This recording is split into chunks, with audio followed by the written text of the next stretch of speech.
un recupero di uno spazio importante,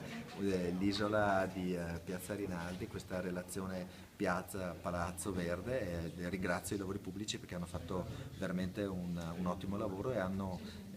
proprio interpretato bene questo tema del cortile, dello spazio da far vivere ai cittadini e ai bambini. Un intervento costruito proprio nel rispetto anche di quella che era Piazza Rinaldi, che era appunto il cortile del palazzo. È un progetto che è stato portato avanti insieme alla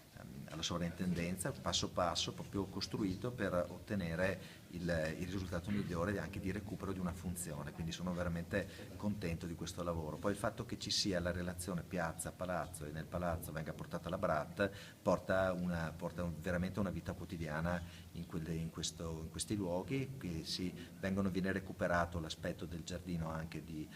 Palazzo Rinaldi, quello che va verso le mura, quindi anche un luogo poco conosciuto e insolito, e proprio questo sistema porterà secondo noi veramente nuova vita, nuove opportunità per questo quadrante. Ovviamente è un luogo molto bello che può essere valorizzato e deve essere usato molto di più dai cittadini, e penso che questo progetto, la cosa bella di questo progetto è che abbia riscoperto delle funzioni che non sono state adeguatamente sfruttate. Piazza Rinaldi, sindaco, si parte con questo intervento che però sarà il fulcro di un'area più ampia. Beh, è un quadrante, appunto, questa isola del Piazza Rinaldi, quindi che potrà partire da Piazza Teatro Dolfin, passa per Piazza Rinaldi e arriva appunto, abbiamo detto, fino alle mura.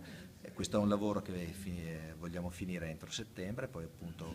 porteremo la Brat entro fine anno, poi un altro intervento che vogliamo fare a maggio. Partiremo con i lavori per Santa Maria dei Battuti, ad aprile ci sarà la presentazione del progetto definitivo, e quindi continuiamo a fare le cose importanti perché la nostra città sia sempre più vivibile e vissuta.